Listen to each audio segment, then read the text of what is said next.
Today a lot of Christian work says we got to have money, brother. We got to have somebody to support. Who supported Noah?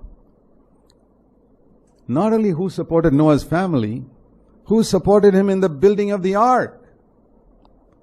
Supposing he had asked God, well, that's fine, Lord, to build a ship. It's going to be pretty expensive. Who's going to pay for it? Now, wouldn't you ask that question if God told you to build a ship? Or build a church meeting hall? Supposing God told you, go and build a church meeting hall. What's your first question? What is the average question of the preacher nowadays? Lord, who's going to pay for it? I tell you. Isn't it wonderful that Noah never even asked that question? Because if he did ask that question, he knew what the answer would be.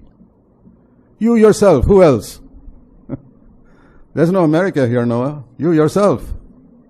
You're going to pay for it. He knew that. That's why he didn't ask that question. He knew that he'd had to work. Those days people had a lot of fields and lands, and not like us today struggling for our living. God's reasonable. He's not going to ask you to build a ship. Don't worry. But he could ask Noah because he knew Noah was a rich man. But even rich people now don't like to part with their money for God's work. I'll tell you that. Oh no. You know why you have never seen me or heard me ask you to give money for God's work in the last 33 years of this church? Why is it we never take an offering in this church for 33 years? Why is it in all the churches we planted in India, and there are more than 40 now, and in other countries, we never take an offering? We just keep a box at the back, those who want to give. Because Jesus said you got to give secretly. How can you give secretly when somebody stuck a bag in front of your face?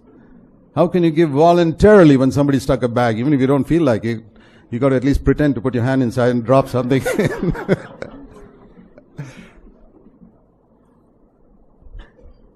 We don't want any hypocrisy in God's house. How can you give cheerfully? But what's the reason why we've never spoken about it? I'll tell you what the Lord's told me. The Lord's told me, as long as you have 1 rupee left in your own bank account, don't ever ask anybody else for money for God's work. And I tell you, I still have more than 1 rupee left in my bank account. That's why you never have heard me, and you never will hear me asking you to give money for God's work. One day, when my bank account comes to 0, and I don't think that'll happen, then I will ask you. Imagine if all the preachers in the world followed that rule. I think Jesus followed it. I can't imagine Jesus having money in his bag and telling fellows, hey, give money for God's work. He'd use that first.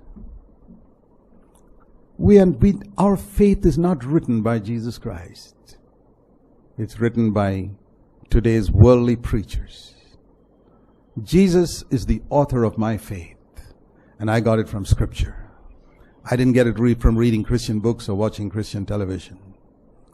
I tell you, the devil knows that today's Christians don't know the Bible. I thank God that I study the Bible so that I could get my faith from Jesus. I got a clear picture in my mind of how Jesus lived his earthly life. And not only Jesus, these great men like Noah,